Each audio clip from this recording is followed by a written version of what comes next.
Vous êtes le pilier de cette nation, vous les enfants. Et vous devez comprendre que la situation que nous vivons n'est pas une situation normale, si je peux dire. Mais vous, les pupilles, vous devez encore mieux comprendre que les autres enfants pourquoi le Burkina Faso est dans cette situation.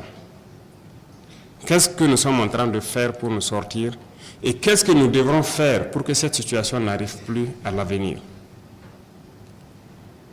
Voilà pourquoi, en plus de l'école, vous devrez bénéficier de formations particulières. Parce que vous êtes les témoins de la situation. Les témoins aujourd'hui et vous serez les témoins demain. Vous êtes mieux placés pour dire aux autres enfants ce que vous vivez parce que cette situation est liée au Burkina Faso. Des actions sont déjà en cours pour l'amélioration des conditions de vie de ces enfants affectés par la situation sécuritaire, mais la tâche est loin d'être terminée. Les invités du chef de l'État posent des préoccupations en lien avec l'accès aux services sociaux.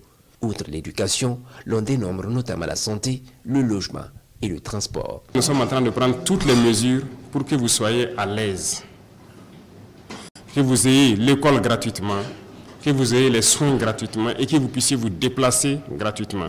Nous avons vu des cas où, après le décès du combattant, il y a des questions d'héritage, il y a des questions d'indemnité qui divisent beaucoup de familles. Il y a des gens qui sont cherchés de leur famille et tout. Vous avez parfaitement raison. Mais nous sommes en train de commencer un programme à travers donc, certaines structures de l'État et aussi nous avons invité des partenaires privés aussi à se joindre à nous pour l'urbanisation. Donc il y aura beaucoup de logements sociaux, notamment ce que vous avez pu peut-être voir à la télé, des logements sociaux qu'on va faire un peu en hauteur, des systèmes d'appartements.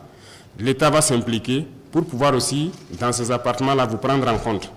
Pour que lorsque quelqu'un et sa maman ne sont pas bien accueillis dans une famille donnée, que l'État puisse trouver un appartement et les donner pour qu'ils puissent habiter.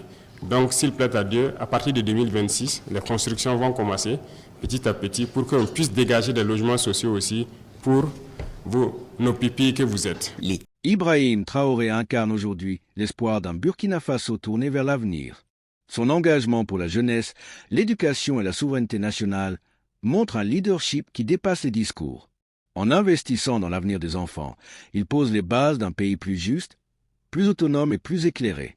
Son parcours prouve qu'un dirigeant peut choisir la voie du courage et de la vision à long terme. L'histoire retiendra certainement ses choix décisifs. Merci d'avoir regardé cette vidéo. Abonnez-vous pour d'autres analyses et laissez votre avis en commentaire. L'avenir du Burkina Faso est en marche.